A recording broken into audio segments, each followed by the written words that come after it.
स्वागत है आप सभी का आज के इस व्याख्यान में। आज मैंने आप सबसे कहा था कि मैं प्रश्न पूछूंगा, आप सब उत्तर देंगे, और पर किसी कारणवश कुछ घर में अस्वास्थ्य के कारण मुझे दौड़ के घर जाना पड़ा और अभी अभी बस तुरंत आया हूं, तो प्रश्न मैं टाइप नहीं कर पाया। मूल लघु सिद्धांत कौमुदी टाइप कर लिया हूं, इसी से प्रश्न पूछते चलूंगा आप सबसे। ठीक है, प्रश्न का मैं सोचा था कि आज रविवार छुट्टी रहेगी, दिन भर बैठ के ही प्रश्न बनाएंगे, लेकिन दिन में क्या 10 मिनट भी बैठने का समय नहीं मिला। स्वास्थ्य खराब होने के माता जी का स्वास्थ्य खराब होने के कारण दौड़ के जाना पड़ा गांव दवाई लेके। फिर उसके बाद अभी अभी तुरंत जब सोचे कि अब विद्यार्थियों को बता चुके हैं पढ़ने का, आ जाएंगे कुछ लोग, तो हमें पहुंचना चाहिए, इसलिए समय से आके यहाँ पहुंच गए। चलिए, तो ये लघु सिद्धांत कौमुदी में अभी तक आपने नत्वा सरस्वतीम देवीम शुद्धाम गुण्याम करोम्यहम पाणिनीय प्रवेशाय लघु सिद्धांत कौमुदीम से प्रारंभ करके सुप्तिङन्तम पदम तक के सूत्रों तक का अध्ययन कर लिया है। मंगलाचरण पढ़ा आपने, 14 माहेश्वर सूत्र पढ़े, और फिर उसके बाद हलंत्यम से लेकर के सुप्तिङन्तम पदम तक के 14 ही पाणिनीय सूत्र भी पढ़े, है ना। हलंत्यम अदर्शनम लोपः तस्य लोपः, फिर उसके बाद आदिरंतेन सहेता, फिर उसके बाद उच्चैरुदात्तः नीचैरनुदात्तः समाहारः स्वरितः मुखनासिका वचनोनुनासिका तुल्यास्य प्रयत्नं सवर्णम, और फिर उसके बाद अनुदित सवर्ण से चा प्रत्ययः परः सन्निकर्ष संहिता आलोनंतरा संयोग, और फिर सुप्तिङन्तम पदम। यहां तक का पढ़ा है ना। तो अब इसमें आप सबको कुछ पूछना है, पहले तो पूछ लीजिए, नहीं पूछना है तो हम फिर पूछना शुरू करते हैं कुछ कुछ। खाली बस प्रश्नोत्तर इस पाठ में नत्वा सरस्वतीम से लेकर के जितना मैं अभी तुरंत अपनी बुद्धि से प्रश्न बनाता जाऊंगा उतना प्रश्न बनाऊंगा। आप सब में से जिसको आता रहेगा उत्तर बोलेगा, तुरंत बोलना है, उत्तर बोलेगा ऐसे हाथ खड़ा करके, और जिसको नहीं आता है वो सुनेगा ध्यान से उत्तर। मैं भी बताऊंगा, पर इस पाठ में शुरुआत से लेकर पूरा संज्ञा प्रकरण एक प्रकार से आपका रिवाइज हो जाएगा, जो कुछ छूटा हो वह तैयार हो जाएगा। ठीक है, जो आपको ऊपर श्लोक दिखाई पड़ रहा है, नत्वा सरस्वतीम देवीम शुद्धाम गुण्याम करोम्यहम पाणिनीय प्रवेशाय लघु सिद्धांत कौमुदीम, यह कैसा श्लोक है? इस श्लोक को क्या कहते हैं? यह श्लोक है मूलतः मंगलाचरण है, मंगलाचरण है ना। और मंगलाचरण है, किस प्रकार का मंगलाचरण है? नमस्कारात्मक मंगलाचरण है। किसको नमस्कार किया गया है? सरस्वती देवी को नमस्कार किया गया। ठीक है, तो इस नमस्कारात्मक मंगलाचरण में सरस्वती देवी को नमस्कार किया गया है। क्या कहा गया है? नत्वा सरस्वतीम देवीम। मैं अभी एक बार अर्थ बोलूंगा, प्रश्न भी पूछता रहूंगा, अर्थ भी बोलूंगा, जिससे पूरा एक बार रिवाइज हो जाए। तो नत्वा सरस्वतीम देवीम यानी सरस्वती देवी को नमस्कार करके, ठीक, सरस्वतीम देवीम नत्वा, सरस्वती देवी को नमन करके, नमस्कार करके। सरस्वती देवी कैसी है? यहाँ सरस्वती में आपको बिंदी लगा हुआ दिखाई पड़ रहा है, द्वितीया विभक्ति। उस द्वितीया विभक्ति में जितने भी शब्द हैं, ये शुद्धाम गुण्याम, ये 2 शब्द दिखाई पड़ रहे होंगे द्वितीया में, ये दोनों शब्द उस सरस्वती देवी के विशेषण हैं। ठीक है, तो शुद्ध, प्रशंसनीय, प्रशस्त गुणों से युक्त, प्रशस्त गुणों से युक्त सरस्वती देवी को, प्रशस्त गुणों से युक्त सरस्वती देवी को नमस्कार करके मैं मतलब वरदराजाचार्य, अरुण पांडे नहीं। ठीक है, मैं का मतलब कौन है? यहाँ वरदराजाचार्य है ना। ये वरदराजाचार्य जी ने लगभग 1261 या 1360 या 1260 के आसपास सूत्र हैं। इन सूत्रों का संकलन करके लघु सिद्धांत कौमुदी नामक ग्रंथ लिखा। ठीक है, तो वो कह रहे हैं कि अहम मतलब मैं वरदराजाचार्य करोमि कर रहा हूं, मैं वरदराजाचार्य कर रहा हूं। क्या कर रहा हूं? यहां करोमि क्रिया का ईप्सिततम होगा तो इसका उत्तर आएगा क्या कर रहा हूं? लघु सिद्धांत कौमुदीम करोमि। ठीक, लघु सिद्धांत कौमुदी को कर रहा हूं। ठीक है, मैं वरदराजाचार्य शुद्ध गुणों वाली सरस्वती देवी को नमस्कार करके पाणिनीय व्याकरण में प्रवेश कराने के लिए लघु सिद्धांत कौमुदी की रचना करता हूं। ठीक है, ये भावार्थ समझे थे सभी? तो ये सामान्य रूप में हो गया मंगलाचरण।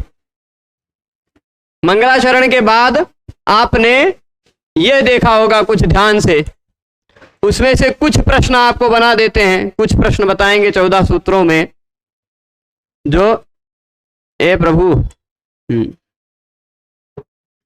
ये सूत्र कुल जो हैं यहां से अयुण से लेकर के लाल कलर से ही करते हैं, ये कभी कभी हमारा हाथ भी यहां से लेकर के यहां तक आपको दिखाई पड़ रहा होगा 14 तक, ये क्या है?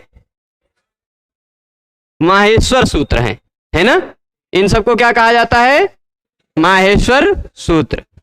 क्यों माहेश्वर सूत्र कहा जाता है इनको? क्योंकि भगवान शिव के ढक्का से, डमरू से प्राप्त हुए हैं, ऐसा हम सबकी परंपरा से माना जाता। वैसे हम सब ने देखा नहीं है कि शिव जी ने डमरू बजाया और उससे सब निकला, लेकिन हम सब जिस गुरु परंपरा से पढ़ते आ रहे हैं, हमारे गुरु के गुरु के गुरु को गुरु लोगों ने यही पढ़ाया है हमको, तो ये परंपरा से प्राप्त विद्या है, इसको स्वीकार करना पड़ेगा। ठीक, तो शिव जी के ढक्का से कहा जाता है शिव जी ने नृत्य किया। क्या किया था? नृत्य। नृत्य और नृत्य में अंतर होता है। ठीक है, पदार्थाभिनयम नृत्यम नृत्यम ताललयाश्रितम, ऐसा आप 10 रूपक पढ़ेंगे तो वहां मिलेगा कि जो शब्द के अर्थ का अभिनय करते हुए नाचा जाता है, जिस नाच में अभिनय भी रहता है, यानी उस नाच को आप देख लीजिए, म्यूजिक न बज रहा हो तो उस नाच को देख करके ही आप जान जाएंगे कि ये किस गाने पे नाचा जा रहा है। उस गाने का भाव उसके नाच में रहेगा, नृत्य में रहेगा, तो वो होता है नृत्य। और जिसमें केवल वाद्य यंत्र के आधार पर शरीर हिलाया जाता है वह होता है नृत्य, जिसमें गाने का भाव नहीं होता, अर्थ नहीं होता। ठीक, वह नृत्य होता है। तो भगवान शिव जी ने नृत्य किया और फिर उसके बाद 14 बार ढक्का बजाई, उससे यह 14 सूत्र निकल कर आए, प्रकट होकर आए। ठीक है, इन 14 सूत्रों में कितने सूत्रों में स्वर वर्ण है? कितने सूत्रों में 4 स्वर वर्ण है? उत्तर में बोल जा रहे हैं कितने? 4 सूत्रों में स्वर वर्ण है ना। अयुण से लेकर के औच तक के 4 सूत्रों में स्वर वर्ण है। अच्छा, कितने स्वर वर्ण हैं? पता है ना सबको? गिन लीजिएगा। ये ए आ ई उ इसमें हो गए 3, रे इसमें हो गया 2, इसमें भी 2, इसमें भी 2। ठीक, 3 2 5 2 7 2 9। ठीक है, कुल 9 स्वर हैं। अच्छा, इन 9 स्वरों का कुल मिलाकर कितना प्रकार होता है ये भी हमने बताया था, 132। ठीक है, 132 प्रकार हो जाएंगे कुल मिलाकर सभी स्वरों के। कैसे? प्रश्न पूछेंगे, उत्तर बताएंगे, ध्यान रखिएगा। इसको, ये कितने प्रकार का है? आ आपको दिखाई पड़ेगा, आ ई उ रे, ये चारों मिला के हो जाएंगे ये 18, ये भी 18, उ भी 18, यानी और फिर री भी 18। तो 18 गुणे 4 कर लीजिएगा, 72 हो जाएंगे ये अ ई उ रे तक। रे का 12, ए का 12, ओ का 12, आई को 12, औ का 12, तो 12 पंचे 60 प्रकार का ये हो गया। कुल मिलाकर हो गए 132 प्रकार के स्वर। ठीक, पढ़े हैं। इसके बाद कितने सूत्रों में व्यंजन वर्णों का ग्रहण किया गया है? 10 सूत्रों में। कोई दिक्कत नहीं, है तो ना। अब आप क्या 13 ही सूत्र मानते, 14 मानिए ना, सूत्र 13 थोड़े ना है। 4 सूत्रों में अगर स्वर हो गए तो बाकी बचे 10 सूत्रों में सारे व्यंजन हैं। ठीक है, हल सूत्र में भले ही एक ही व्यंजन वर्ण है, पर इसके भी अस्तित्व की आवश्यकता है। क्या जरूरत है? 2-2 बार ह की, इस वाले ह की और इस वाले ह की 2-2 बार ह की क्या जरूरत है? ये आप सबको यदि इच्छा होगी तो बता देंगे विस्तार से, और यदि इच्छा नहीं होगी तो आप YouTube पर जो लोग देख रहे हैं वो लोग व्याकरण शंका समाधान नाम की एक प्लेलिस्ट है मेरे प्ले चैनल पर, उसमें 2 वीडियो में मैंने इसको बताया है। 2 वीडियो में, पहले वीडियो में बताया है वरट में ह की आवश्यकता क्या, उसके क्या कारण, 4 कारण बताए हैं। दूसरे वीडियो में हल सूत्र में ह की आवश्यकता क्या है और उसके क्या कारण है, वो 4 कारण बताए। ठीक है, 2 वीडियो में बताया। आप सब कहेंगे तो यहां संक्षेप में दोनों का एक एक कारण अभी बता देंगे। ठीक है, थोड़ी देर बाद बता देंगे, याद करके पूछ लीजिएगा। आप सब तो बता देंगे, पहले हम जितना पूछ पा रहे हैं उतना आप पूछ लें अपना। तो ये काहे आज काम नहीं कर रहा हमारा हाथ में हमारे बहुत धूल लगा है ना, गाड़ी बहुत चलाए हैं। हाँ, तो अब क्या कह रहे हैं, ये हो गया कुल मिलाकर 14वें सूत्र में कितने वर्ण हो गए। अच्छा, कुल व्यंजन वर्ण कितने? 33। ठीक है, उन 33 व्यंजन वर्णों में अगर हा दोनों बार को गिन लेंगे तो 34 हो जाएगा, पर एक ही बार गिनेंगे तो 33 से निकलेगा। आप गिन लीजिएगा। ठीक है, जैसे यहां आप देख लीजिए, यहां 4, 1 5, 5 10, इधर 5 है, 2 12, 3 15, 5 20, और फिर उसके बाद यहां 10 नहीं है प्रभु, ये कुछ आज कंफ्यूज हो रहे हैं। हाँ, 20 के बाद है, इसमें 8 है, 28, 2 30, 3 33। हल्के हा को ऑलरेडी गिना जा चुका है वर्ण में, है ना। तो कुल 33 वर्ण है व्यंजन वर्ण। ये इतनी बात हो गई। कुल व्यंजन वर्ण कितने? 33। कुल स्वर वर्ण कितने? 9, और उनके भेदों को मिला लिया जाए तो 132 हो जाएंगे। व्यंजनों में भी ऐसे कुछ हैं क्या कि जिनके 2-2 भेद होते हैं या 3-3 भेद होते हैं? ऐसे कोई व्यंजन है? ये 3 है, या, व और फिर ल। ठीक, इनके 2-2 भेद होते हैं, अनुनासिक और अननुनासिक। ध्यान है कि नहीं? बस खाली इतने ही हम हल्के हल्के पूछते जा रहे हैं। ठीक है, अच्छा, अब इसके क्रम को भी एक बार मैं बता देता हूं। स्वर वर्ण तो सारे खत्म होंगे ना। जब स्वर सारे खत्म होंगे, ये कभी कभी कंफ्यूज हो जाते हैं।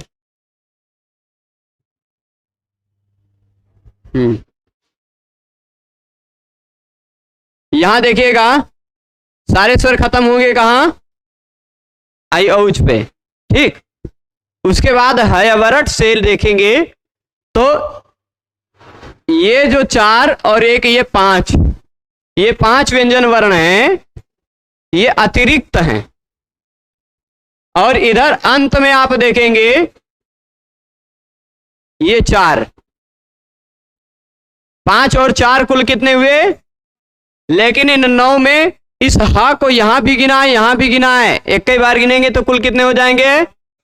8। ये 8 वही व्यंजन वर्ण हैं जो किसी वर्ग में नहीं आते। कख गंगा चछ जझ टठ ढण तथ दधन पफ बभम, किसी में नहीं आते ना। ये और ये किसी में नहीं आते, ये है ना। व्यंजनों की शुरुआत के 5 व्यंजन और अंत के 4, मतलब कुल मिला के 8 है लीजिएगा। शुरुआत जो हुई वो एक्स्ट्रा दे दिया गया, अंत में एक्स्ट्रा व्यंजन दे दिया गया जो किसी वर्ग में ना हो। फिर बीच में ये जो है व्यंजन सारे वो सभी वर्ग वाले हैं। आप यहां देख पा रहे होंगे ये सभी वर्ग का 5वां वर्ण है, सभी वर्ग का 5वां वर्ण है। न, य, ण, न, म, ये 5 है ना। क ख ग घ ङ का ङ है, चथ जझैया वाला यहाँ है, टठ डढना वाला ना है, तथा दधना वाला ना है, और पफ बफम्मा वाला म है। हर एक वर्ग का 5वां अक्षर। ठीक, फिर आप इन दो सूत्रों में आप देखेंगे तो हर एक वर्ग का चौथा अक्षर है। कौन सा नंबर का? चौथा। हिंदी में नहीं लिखेंगे, ये बड़े गड़बड़ कर रहे हैं। पहले इसे थोड़ा सा कहीं कुछ, हाँ, तो ये क्या हो गया? हर एक वर्ग का कौन सा वर्ण है? चौथा। ठीक, आप देख लीजिएगा, ये कवर्ग का चौथा, चवर्ग का चौथा यहाँ है, टवर्ग का तो चौथा यहाँ है, तवर्ग का यहाँ है, पवर्ग का यहाँ है। हर एक वर्ग का चौथा व्यंजन वर्ण। फिर पांचवें चौथे के बाद किसका नंबर आया? तीसरे का। देख लीजिए, हर एक वर्ग का तीसरा व्यंजन। फिर उसके बाद यहां तक आप देखेंगे तो हर एक वर्ग का दूसरा व्यंजन, ख फ छ ठ थ, हर एक वर्ग का दूसरा। और दूसरे के बाद ये पहला, च ट त और कप, ये तीन और ये 2 हर एक वर्ग के पहले व्यंजन हो गए। ठीक है, तो वर्गीय व्यंजन इन सूत्रों में हैं, पर उल्टे क्रम में, पहले 5वां, फिर चौथा, फिर तीसरा, फिर दूसरा, फिर पहला। इतना ध्यान है माहेश्वर सूत्रों में। बाकी और भी बहुत सारी बातें थी इसमें।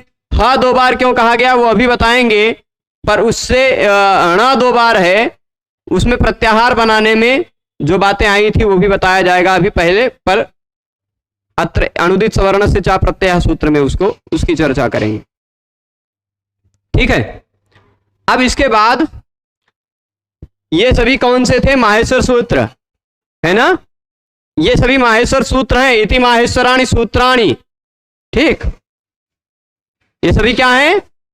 माहेश्वर सूत्र हैं। अच्छा, किस लिए हैं ये माहेश्वर सूत्र? तो कहा गया कि अण आदि संज्ञा के लिए हैं। अण आदि संज्ञाएं क्या होती हैं? ये देखिए, आ से ये आ लिया, ये अणा लिया, बन गया अण, ये अण बन गया। तो अण क्या बन गया? एक संज्ञा बन गई। अण संज्ञा किसकी होगी? आ को भी अण कहा जाएगा, ई को भी अण कहा जाएगा, ऊ को भी अण कहा जाएगा। ठीक, ऐसे यहां से एक आ को ले लिया, यहां से ले लिया छ को, आ और च ले लिया, बन गया क्या? अच। अच एक संज्ञा हो गई। अच संज्ञा किसकी हो गई? आ की भी, ई की भी, ऊ की भी, रि की भी, ल की भी, ए ओ ऐ औ सबकी, है ना। तो ऐसे अण, अच, अक, अट इत्यादि बहुत सारी जो संज्ञाएं हैं, कुल 42, 24, 43 या 44 का प्रयोग किया गया है। उन सभी संज्ञाओं के लिए है। ठीक है, अणादि संज्ञार्थानि, अण आदि संज्ञाओं के लिए। आगे क्या है? इनके अंतिम अक्षरों की कौन सी संज्ञा होती है? इनके अंतिम अक्षरों की कौन सी संज्ञा? इत संज्ञा। किस सूत्र से? बहुत सही, वो अभी सूत्र आगे आएगा, लेकिन आप सब पहले से ही बता रहे हैं। हलंत्यम सूत्र से इसकी इत संज्ञा है, क्योंकि उपदेश अवस्था में अंतिम है और हल भी है।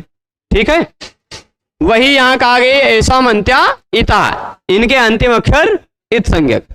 अच्छा, ह या वरट, लण, यमगणनम, जभय, घड़धश, इन सब में अ सुनाई पड़ रहा है। वरट आप बोलते हैं तो ह, अ, य, अ, व, अ, र, अ, ट, इतने वर्ण सुनाई पड़ते हैं।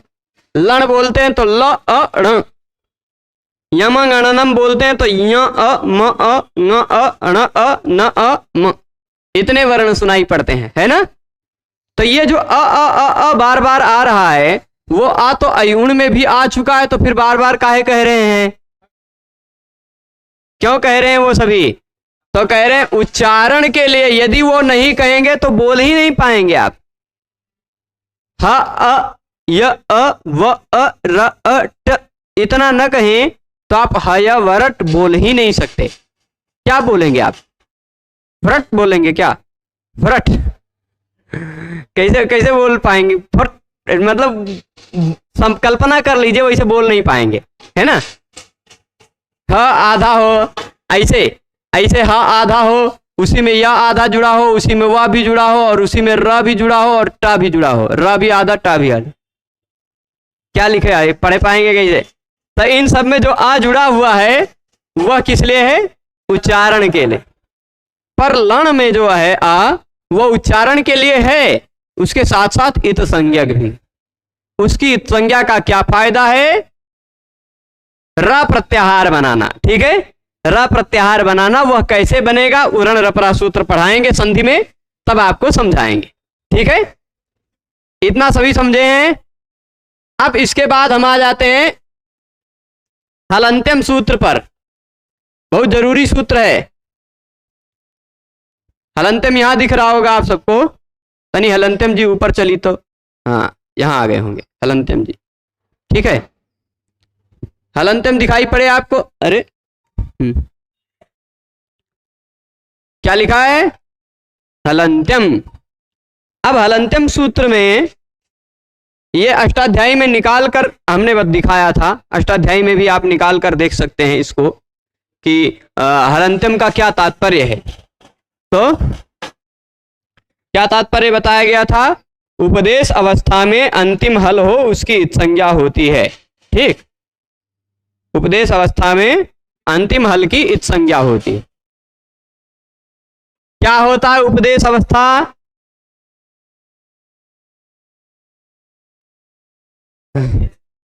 बिल्कुल, पाणिनि का कात्यायन और पतंजलि के पहले उच्चारण को उपदेश। जैसे पाणिनि जी ने सूत्र में क्या कहा? पाणिनि भगवान ने सूत्र में क्या कह दिया? ऐसे कह दिया, क्या? अचो यत। तो ये क्या हो गया? पाणिनि जी ने सूत्र में जो कहा वही उपदेश है। ठीक, यत हो गया उपदेश। ठीक, अजंत धातु से यत प्रत्यय होगा, यत हो गया उपदेश।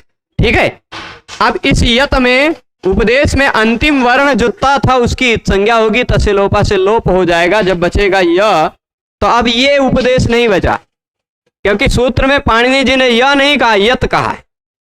सूत्र में जो कहा है भगवान पाणिनि ने, वार्तिक में जो कहा है कात्यायन जी ने, भाष्य में जो कहा है पतंजलि ने भगवान ने, वह है उपदेश। ठीक है, अब उपदेश में जो अंतिम हल हो तो उसकी क्या होती है? कौन सी संज्ञा?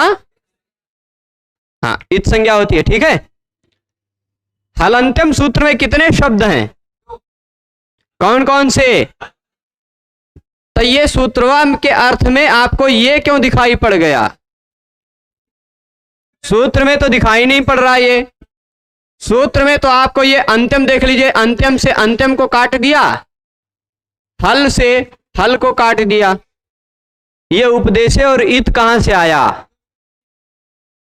इसके तुरंत पिछले वाले सूत्र से, ये 3 नंबर का सूत्र है, इससे पहले 2 नंबर का जो सूत्र है उपदेशे जनुनासिक इत, ठीक, उस सूत्र से आया। प्रसंग के अनुसार भगवान पाणिनि जी बात करते हैं। जैसे कल मैंने उदाहरण दिया था कि रुद्र प्रताप जी अयोध्या में रहते हैं, फिर उसके बाद क्या कहा था? रूपेश भी।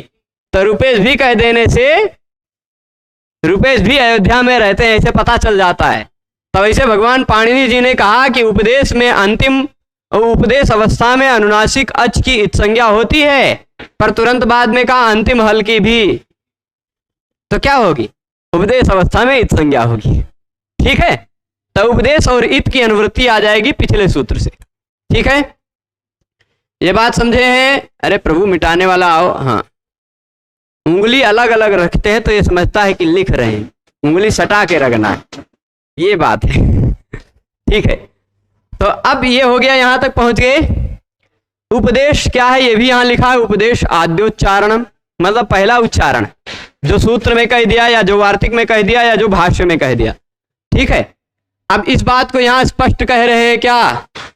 अरे हाँ, स्पष्ट क्या कह रहे हैं? सूत्रे स्वदृष्टम पदम सूत्रांतराद अनुवर्तनीयम सर्वत्र। सूत्रों में जो शब्द नहीं दिखाई पड़ता वह शब्द दूसरे सूत्र से, मतलब बाद वाले सूत्र से कि पहले वाले सूत्र से? पहले वाले सूत्र अनुवृत्ति होगी ना। ये 3 नंबर सूत्र में किसकी अनुवृत्ति आएगी? 2 की आएगी या 1 की आएगी? है ना। 3 नंबर सूत्र में 4 नंबर की अनुवृत्ति नहीं आएगी, है ना। ऐसा नहीं चलेगा कि हम पहले कह दे रूपेश भी और फिर बाद में बोले रुद्र प्रताप अयोध्या में रहता है, तब नहीं हो पाएगा अर्थ। तब रूपेश भी का आप कुछ दूसरे अर्थ समझने लग जाएंगे, है ना। उल्टा नहीं, बाद के सूत्र में पहले के सूत्र से अनुवृत्ति आती है, पहले के सूत्र से अनुवृत्ति आती है। ठीक है, इतनी बात हो गई।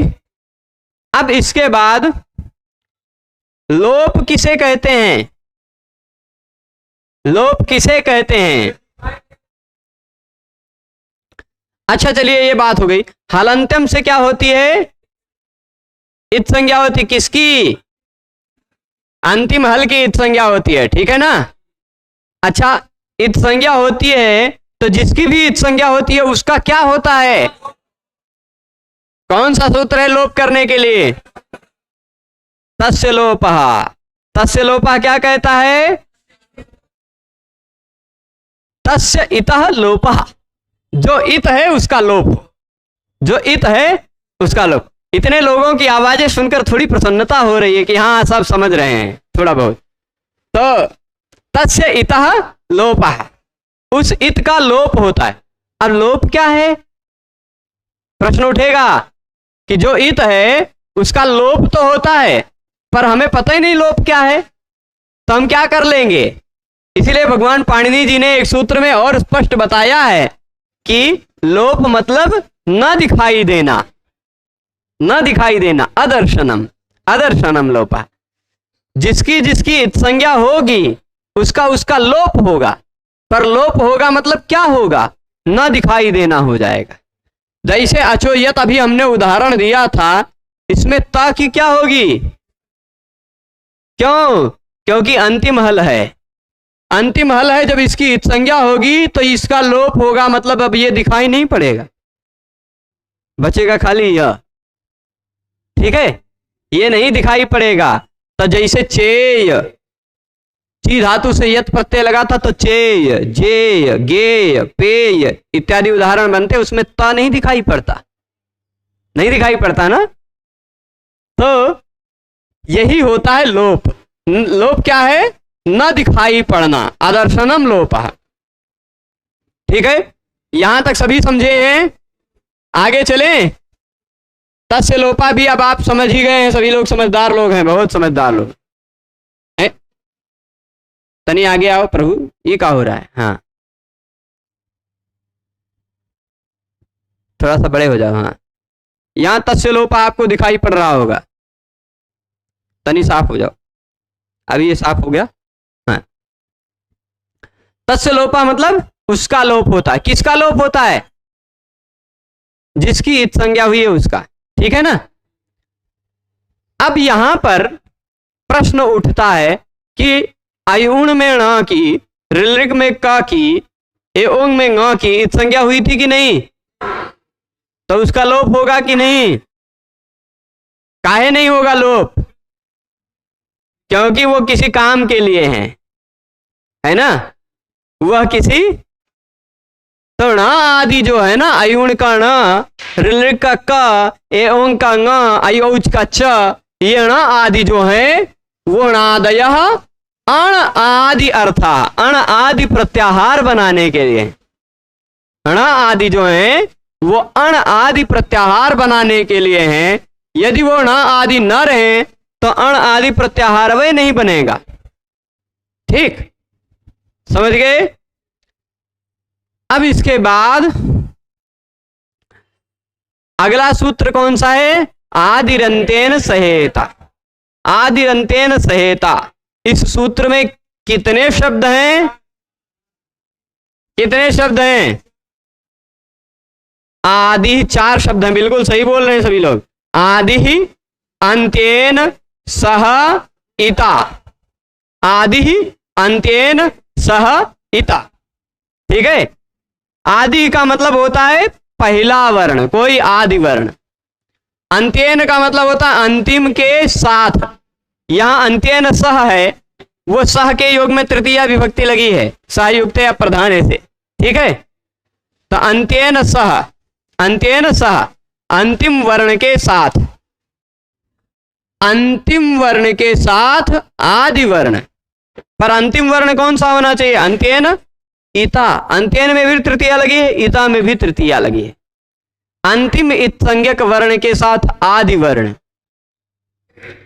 किसका ग्रहण करता है? यहां पर किसकी अनुवृत्ति आती है? आप देखेंगे तो इससे पहले के सूत्र में सम आया था ना। सम, एक सम रूपम शब्द से अशब्द संज्ञा सूत्र से सम शब्द की अनुवृत्ति आ रही थी, तो वह स्वयं का भी बोध करता है। अच्छा, तो अब जैसे मान लीजिए हमने लिखा, उल्टे कलम से लिखते हैं, हमने लिखा अच, ठीक। यहां अंत्येन इता कौन है? अंतिम इत संज्ञक वर्ण च है, आदि वर्ण है आ। ये स्वयं का बोध कराएगा, आ अपने स्वयं का बोध कराएगा, पर बीच वाले का ग्रहण कैसे होगा? एक परिभाषा मैंने बताई थी परिभाषेंदु शेखर की, ये ऐसी परिभाषा थी, यहां लिख देता हूं।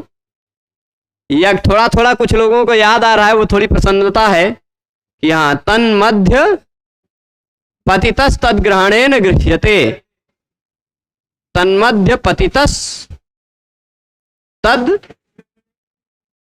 ग्रहणेन गृह्यते, ठीक। अगर शुरुआत और अंत का दोनों का कहीं ना लिया गया, ग्रहण किया गया, आ और च शुरुआत और अंत का ग्रहण किया गया है ना, तो इन दोनों के मध्य में आए हुए सभी वर्ण इन दोनों के ग्रहण करने से स्वयं गृहीत हो जाते, ठीक है।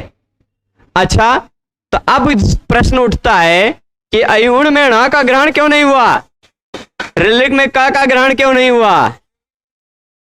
प्रत्याहारों में इत संज्ञक वर्णों का नहीं गिना जाता। प्रत्याहारे श्विताम ग्रहणम न, ऐसा भी एक बताया था, ठीक। प्रत्याहारों में इत संज्ञक वर्णों का ग्रहण नहीं होता। इतनी बातें याद है। अच्छा, एक थोड़ा सा इसको पढ़ाते समय एक बाहर का भी विषय मैंने बताया था। आप सबके मन में एक प्रश्न उठवाया था। वह प्रश्न क्या उठाया था कि आदिरंतेन सहेता सूत्र का अर्थ जानना है, तो इसमें एक इता शब्द है, उसका अर्थ जानना पड़ेगा ना। आदिरंतेन सहेता में जब तक आप आदि का मतलब क्या है वो नहीं जानते, अंत्येन का मतलब क्या है वो नहीं जानते, चलो आदि का मतलब पता चल गया, पहला वर्ण कोई, ठीक, कोई आदि वर्ण, कोई शुरुआती वर्ण। अंत्येन इता का मतलब अंतिम, अंत्येन का अंतिम अर्थ समझ गए। सह का मतलब साथ, सह का मतलब साथ समझ गए। पर इता का मतलब क्या है? इता का मतलब क्या है? इता का मतलब आपको समझना है तो आपको हलंत्यम की शरण में जाना पड़ेगा। हलंत्यम समझे बिना आप इता का मतलब नहीं समझ सकते, ठीक। हलंत्यम समझे बिना आप इत का मतलब क्या होता है कैसे समझेंगे? हलंत्यम समझेंगे तभी ना, है ना। और अब आप बताइए, हलंत्यम समझने जाएंगे तो हल समझे बिना हलंत्यम समझ जाएंगे? नहीं ना। जब तक हल नहीं समझेंगे क्या है, तब तक हलंत्यम नहीं समझ पाएंगे। और हल कैसे समझेंगे? जब प्रत्याहार बनाना जानेंगे तब तो हल प्रत्याहार बनाएंगे, और तब तो हल का मतलब समझ में आएगा। हल का मतलब समझ में आए उसके लिए इसका मतलब पहले समझना जरूरी है, तभी तो हल का मतलब समझ में आएगा। प्रत्याहार इससे बनेगा, और इसका मतलब समझ में आए उसके लिए इता का मतलब समझना जरूरी है, और इता का मतलब समझ में आए उसके लिए हलंत्यम का मतलब समझना जरूरी है। इस तरह से इता का ज्ञान हलंत्यम के अधीन है और हल का ज्ञान आदिरंतेन सहेता के अधीन है ना। एक दूसरे के अधीन हो जाए एक दूसरे का ज्ञान, तो यह क्या कहलाता है? अन्योन्याश्रय दोष, ठीक। जैसे हम कह दें कि किसी व्यक्ति से कहे कि प्रभु पानी ले आओ, अब उसने कहा कि नहीं पहले पढ़ाओ आप, हम कहेंगे नहीं पहले पानी लाओ, वो कहेगा नहीं पहले पढ़ाओ, जब तक पढ़ाएंगे नहीं तब तक पानी नहीं लाएंगे, और हम कहें जब तक पानी नहीं लाएंगे तब तक पढ़ाएंगे नहीं, तो ये कौन सा दोष हुआ? ये अन्योन्याश्रय। ठीक है, तब ऐसे ही हलंत्यम और आदिरंत्यन संहिता में होता है। ठीक है, ये बात यहाँ लघु सिद्धांत कौमुदी में बहुत ज्यादा चर्चित नहीं है, पर आपको ये जानना चाहिए, कोई पूछ सकता है। ठीक, आप सबको खाली पढ़ना ही नहीं है। आजकल के समाज में पढ़े लिखे लोग जितने ज्यादा हैं उतने पंडितम मन्य लोग भी ज्यादा हैं, है ना। आप अगर कहीं जाएंगे कहेंगे कि हम संस्कृत पढ़ रहे हैं तो आपसे प्रश्नों की झड़ी बिछा देंगे। सही हो सकता है ऐसे प्रश्न पूछ लिए और फिर आप न बता पाए तो कहेंगे कि ऐसे पढ़ता है लड़का, हम पूछ ले नहीं बता पाए, है ना। तो ऐसे लोगों से सावधान रहने के लिए खाली थोड़ा सा कान में आपके डाल दिए हैं कि अन्योन्याश्रय दोष यहाँ है। ठीक है, आगे चले। तो अब प्रत्याहार बनाना आप जान गए, जाने हैं ना प्रत्याहार बनाना, और उसके साथ साथ प्रत्याहार कुल कितने हैं? पूरा मिला करके 44। ठीक, और उनमें से एक यमंताड्डः सूत्र जो उणादि में है, और फिर एक चयो द्वितीयाश्चर्य पौरुष्कर्षादे रीतिवाच्यम, इस वार्तिक में चय प्रत्याहार है। चय प्रत्याहार और यम प्रत्याहार को मिला करके 44 हो जाते। ठीक है, तो अब इसके बाद वैसे बनाने का और बना सकते हैं, पर पाणिनि भगवान ने उतने से ही काम चला लिया है। अब इधर आइए, इनके पास ऊ कालो झ्रस्व दीर्घ प्लुतः, ये सूत्र क्या करता है? ये कौन सी संज्ञा करता है? ह्रस्व दीर्घ और प्लुत तीनों संज्ञा करता है। किसकी ह्रस्व संज्ञा करता है? अच की। कैसे अच की? जिनका उच्चारण उ के उच्चारण के बराबर हो, और जिनका उच्चारण उ के उच्चारण के बराबर हो वह उसकी कौन सी संज्ञा होती है? दीर्घ। और जिसका उच्चारण उ के उच्चारण काल के बराबर हो वह उसकी कौन सी संज्ञा होती है? अब यहां ऊ ही क्यों लिया? क्योंकि प्रकृति में हमें एक उदाहरण ऊ का मिल जाता है, मुर्गे वाला। ठीक है, वो तीनों बोलता है, चलेगा। तो यहां ऊ जो कहा गया है, इस ऊ में कितने ऊ छिपे हुए हैं? तीनों प्रकार के ऊ छिपे हुए हैं, क्योंकि आप छोटा ऊ को इस बड़ा ऊ से जोड़ेंगे तो ये एक दूसरे के सवर्ण है कि नहीं? तो अका सवर्णे दीर्घा से इन दोनों के जगह पर दीर्घ होकर बड़ा ऊ ही आएगा, है ना। अब इस बड़ा ऊ में जो आया इन दोनों के जगह पे जुड़ के, इसी में अब फिर एक प्लुत वाला ऊ भी जोड़ देते हैं, ये छोटा वाला ही जोड़ते हैं। ठीक, इसी को 3 लिख के ये प्लुत बन गया। ठीक, इस प्लुत को भी जोड़ेंगे तो भी सवर्ण, सवर्ण संज्ञा तो है ही। आका सवर्ण दीर्घा से क्या हो जाएगा? दीर्घ फिर भी हो जाएगा। तो इस दीर्घ ऊ में तीनों प्रकार के ऊ छिपे हुए हैं। ठीक है, वही कहा यहां उच्च, उच्च और ऊच, तीनों प्रकार के ऊ को क्या कहा जाता है?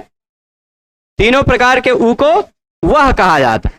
जैसे भानु, भानु, भान, वह, वहां भी ऊ वाले शब्द में अंत में वह आ जाता है। ठीक, वैसे ही तीनों ऊ को मिला देने पर बन जाता है वह। ठीक है, बहुवचन में। और वैसे ही ऊ धन आम जोड़ेंगे तो आम षष्ठी विभक्ति वाला तो बनेगा वाम। वाम मतलब ऊ का, तीनों प्रकार के ऊ का जो काल है, उस काल के समान जिसका काल है, उस ऊ को बोलने में जो समय लगता है, उसके समान जिसको बोलने में समय लगता है, उस अच की, उस स्वर वर्ण की क्रमशः ह्रस्व, दीर्घ और प्लुत संज्ञा होती है। ठीक है, तो अब तक अच कितने प्रकार के हो गए? कुल कितने प्रकार के? सभी अच कितने कितने प्रकार के होने लगे? 3 प्रकार के अभी तक। खाली इतने जानने के बाद ह्रस्व प्रकार, दीर्घ प्रकार, प्लुत प्रकार, है ना। अभी तक की स्थिति पूछ रहा हूं, वो तो आप पूरा पढ़ चुके हैं, तो आप 18 बोल जा रहे हैं। पर इतना समझने के बाद कितने कितने प्रकार हो गए स्वरों के? ह्रस्व स्वर, दीर्घ स्वर, प्लुत स्वर, 3 हो गए ना। अब वह प्रत्येक जो है ना तीनों, वो प्रत्येक कितने प्रकार का होता है? प्रत्येक 3-3 प्रकार का होता है। कौन कौन से 3 प्रकार? हरे का उदात्त प्रकार, हरे का अनुदात्त प्रकार, हरे का स्वरित प्रकार। उदात्त, अनुदात्त, स्वरित, उदात्त, अनुदात्त, स्वरित। ठीक है। तो प्रत्येकम उदात्तादि भेदेन त्रिधा, उदात्त आदि भेद से प्रत्येक 3-3 प्रकार। क्या होता है उदात्त? एक प्रकार का स्वर है जिनका उच्चारण हमारे शारीरिक अवयवों के ऊंचे भाग से होता है, मतलब उनका आयाम करने से होता है, वो है उदात्त। ठीक। अनुदात्त कौन से हैं? जिनका उच्चारण नीचे से होता है, वे अनुदात्त हैं। ठीक। स्वरित कौन से हैं? मध्य में। ठीक। तो ये तीनों बताया गया। उदात्त संज्ञा किस सूत्र से? उच्चैरुदात्ता से। अनुदात्त संज्ञा किसकी? किससे? नीचैरनुदात्त। और फिर स्वरित संज्ञा समाहारः स्वरितः। तो अब कुल स्वर कितने कितने प्रकार के हो गए? 9 प्रकार के हो गए ना। 3 थे, तीनों का 3 गुणे 3 कर दीजिए। ह्रस्व उदात्त, ह्रस्व अनुदात्त, ह्रस्व स्वरित, दीर्घ उदात्त, दीर्घ अनुदात्त, दीर्घ स्वरित, प्लुत उदात्त, प्लुत अनुदात्त, प्लुत स्वरित। 3 3 9 हो गए ना। कुल कितने प्रकार हुए अब तक? अब इसके बाद आगे आइए, यहां वो 9 प्रकार का जो हुआ। प्रभु थोड़ा सा ये कभी कभी गड़बड़ करने लग जाते हैं इनको। हाँ, वह कितने प्रकार का हुआ कुल मिलाकर? 9 प्रकार का। वही तो लिखा है ना, स नवविधोपि। वह 9 प्रकार का जो है, 9 प्रकार का होता हुआ भी प्रत्येक अनुनासिक और अननुनासिक, इन 2 भेदों से कितने कितने प्रकार का? तो 9 दूनी 18 प्रकार के स्वर हो गए। ठीक। अब प्रश्न उठता है कि उन 9 का हम इतना प्रकार तो कर लिए, अनुनासिक और अननुनासिक, पर क्या होता अनुनासिक और क्या होता अननुनासिक? एक ही दोनों एक ही जान लेने से क्या होता है? ज्ञान और क्या होता है? अज्ञान। खाली ज्ञान जान लेने से अज्ञान का ज्ञान हो जाता है ना? या खाली अज्ञान जान लीजिए तो अज्ञान से जो विपरीत है वो ज्ञान है। जब 2 ही चीज है तो एक बताने से दूसरा चीज अपने आप पता चल जाता है। तो अनुनासिक और अननुनासिक, ये 2 बातें बताई। इन दोनों में से किसी एक की ही परिभाषा बता देंगे तो दूसरा अपने आप पता चल जाएगा। जो अनुनासिक नहीं है वही अननुनासिक है। ठीक। तो अनुनासिक क्या है? बताना क्या चाहिए? अनुनासिक बताएं कि अननुनासिक बताएं? बताना चाहिए अनुनासिक को ही, क्योंकि अनुनासिक छोटा सा है, अननुनासिक थोड़ा सा बड़ा है ना? तो छोटे में बताने से काम चल जाता है, तो बड़ा सा काहे बताने दें, है ना? तो इसलिए क्या बताया? जिसका मुख और नासिका दोनों के साथ उच्चारण होता है वह अनुनासिक है। जैसे ई, इन सब का उच्चारण करते समय मुंह और नाक दोनों का प्रयोग होता है। या म न न, इन सब का उच्चारण करते समय मुंह और नाक दोनों का प्रयोग होता है, ये सब अनुनासिक है। या न, ये सब भी अनुनासिक है। मुंह और नाक दोनों का जिसमें प्रयोग हो वह अनुनासिक है। अनुस्वार अलग होता है, अनुस्वार केवल नाक होता है। ठीक है। तो मुख सहित नासिका के साथ जिस वर्ण का उच्चारण होता है उस वर्ण की कौन सी संज्ञा है? ठीक। किस सूत्र से अनुनासिक संज्ञा होती है? ठीक है। अब इस तरह से तदित्थम, तदित्थम मतलब तो, इस तरह से आ ई उ रे, इन सबके कितने कितने प्रकार हो गए? 18 प्रकार। आ ई उ रे, इन सबके 18 प्रकार हो गए। री के कितने प्रकार होंगे? काहे 12 ही हुआ, इसको काहे नहीं 18 मिला? घर में क्या होता है, जब चॉकलेट टॉफी इत्यादि बांटते हैं बच्चों में, किसी को 18 दे दिया गया, किसी को 12, तब झगड़ा करने लग जाएंगे कि ये 12 काहे, हम ये सब कुछ तो 18 थे, ये 12 ही काहे रह गए? तो उत्तर ये है कि 6 प्रकार का ह्रस्व, 6 प्रकार का दीर्घ और 6 प्रकार का प्लुत होता है, तभी 18 होते हैं। पर लृ वाला दीर्घ का कोई भी उदाहरण संस्कृत में शब्द में मिलता ही नहीं जिसमें लृ का दीर्घ का प्रयोग हुआ, तो उसका 6 प्रकार घट गया बेचारा, तो 12 ही प्रकार बचे। ठीक है, ए ओ आई औ, ये जो 4 वर्ण हैं, ए उ जितने समय में छोटा उ बोल लेते, उ अ इतने समय में ए बोल सकते हैं क्या? दुगना समय लगता है। इसलिए ए ओ आई औ का भी 12 ही प्रकार है, क्योंकि उनका ह्रस्व नहीं हो, वो केवल दीर्घ और प्लुत होते हैं। ठीक है, यहां तक पूरा समझे? जल्दी जल्दी पूरा आवृत्ति कर रहे हैं 9 सूत्र की, तो हम पूरा नत्वा सरस्वती से लेकर 9 सूत्र की आवृत्ति कर चुके। आइए प्रभु थोड़ा सा और आगे चलिए। सबसे बड़ा वाला सूत्र, सबसे बड़े का, इसको बहुत शॉर्ट में बोलेंगे। तुल्यास्य प्रयत्नम सवर्णम सूत्र कौन सी संज्ञा करता है? किसकी सवर्ण संज्ञा? प्रयत्न कौन सा वाला? बाह्य प्रयत्न एक जैसा हो तो सवर्ण संज्ञा होती है क्या? नहीं होती। ठीक है, तो जिसका उच्चारण स्थान और आभ्यंतर प्रयत्न एक जैसा हो ऐसे वर्णों की सवर्ण संज्ञा होती। जैसे आ नहीं लेंगे अभी, यहां हम कौन सा लेंगे, किसको लेंगे? इसको। जैसे इस वाले ई की और इस वाले ई की दोनों का उच्चारण स्थान और आभ्यंतर प्रयत्न एक है।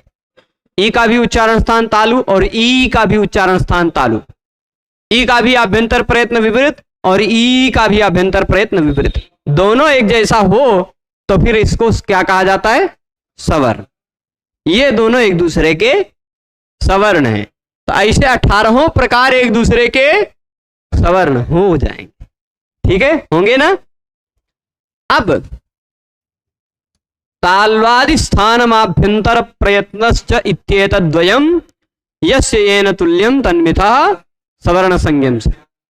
अच्छा, उच्चारण स्थान तालु आदि उच्चारण स्थान और आभ्यंतर प्रयत्न, ये दोनों जिसका जिससे तुल्य होता उन सबकी परस्पर सवर्ण संज्ञा होती। इसमें एक वार्तिक आई थी। ये क्यों आई थी? वार्तिक जी क्यों आए थे? क्योंकि रे और ले का उच्चारण स्थान अलग अलग है।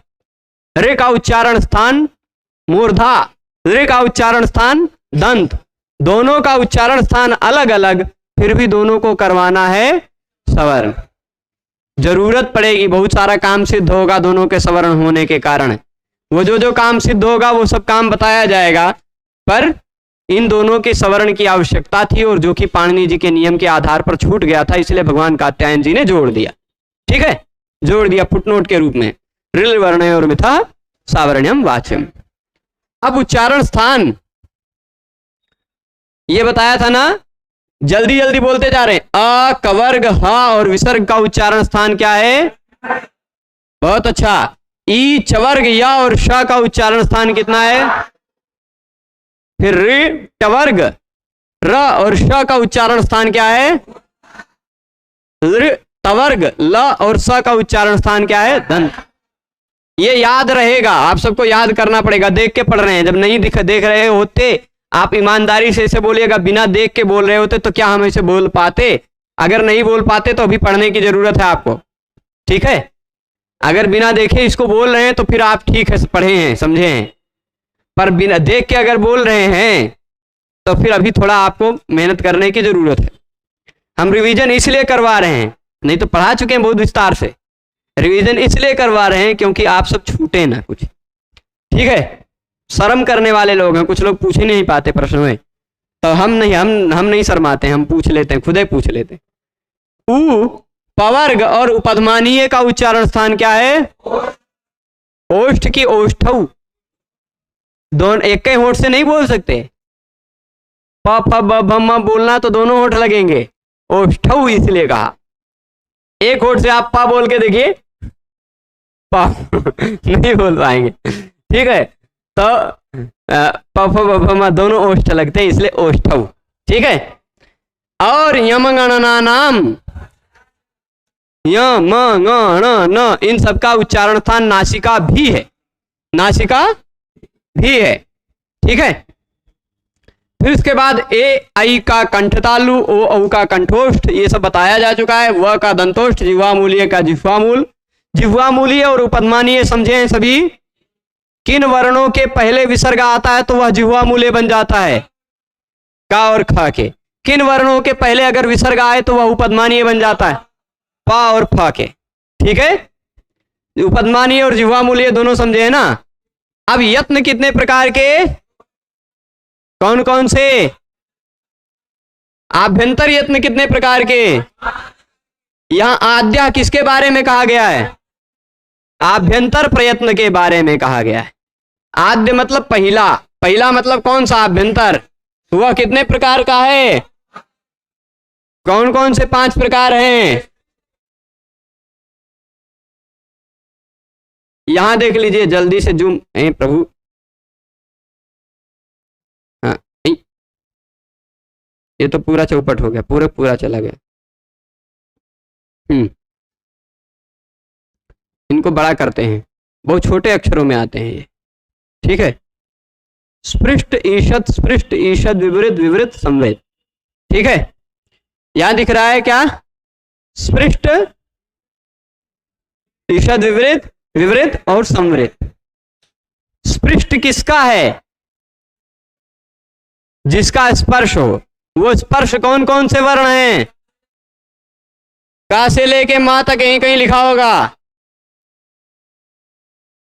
का से लेकर मां तक कितने वर्ण हैं कुल? 25। ठीक है, 25 है ना। का ख ग घ च छ ज झ ट ठ ड ढ त थ द ध न प फ ब म। ठीक, ये 25 पांचों वर्गों के। उनका कौन सा आभ्यंतर प्रयत्न है? क्यों? क्योंकि जिह्वा का कहीं ना कहीं स्पर्श होकर इनका उच्चारण किया जाता है। ठीक है, फिर इसके बाद ईषद स्पृष्ट किसका है? थोड़ा सा स्पर्श, अंतस्थ वर्णों का। अच्छा, अंतस्थ कौन से वर्ण हैं? यणोंतस्था, यवर अंतस्थ हैं। ठीक, ईषद स्पृष्ट क्या है? ये देखिए, ईषद स्पृष्ट किनका है? अंतस्थ वर्णों का। अंतस्थ क्यों कहा जाता है उनको? क्योंकि हवा अंदर ही रह जाती है। यवर अला बोलते हैं तो मुंह के अंदर ही हवा रह जाती है। ठीक है, अंतस्थ। ईषद विवृत आभ्यंतर प्रयत्न किनका है? ऊष्म वर्णों का।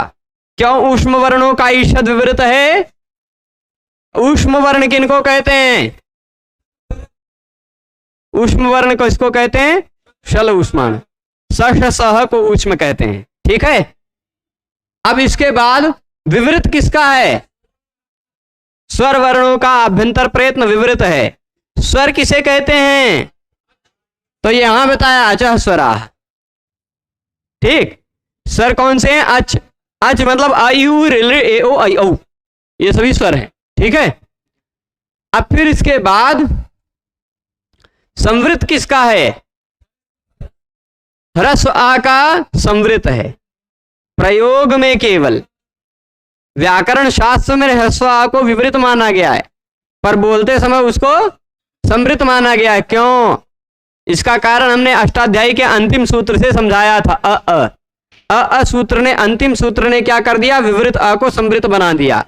तो पूरे व्याकरण के किसी भी सूत्र को पता ही नहीं चल पाया कि विवृत असंवृत बन गया है। तो पूरे व्याकरण के सभी सूत्र ये समझ कर रखे हैं कि अरे भाई अ तो विवृत है, पर अंतिम सूत्र जिसने पढ़ लिया उसको तो पता है कि असंवृत है। तो बोलते समय हम संवृत बोलते हैं, पर व्याकरण के सूत्रों को पता है कि वो तो विवृत है। ठीक है, तो वही बताया गया है, प्रक्रिया दशा में तो वो विवृत ही है। अब फिर बाह्य प्रयत्न कितने प्रकार के? बाह्य प्रयत्न 11 ना।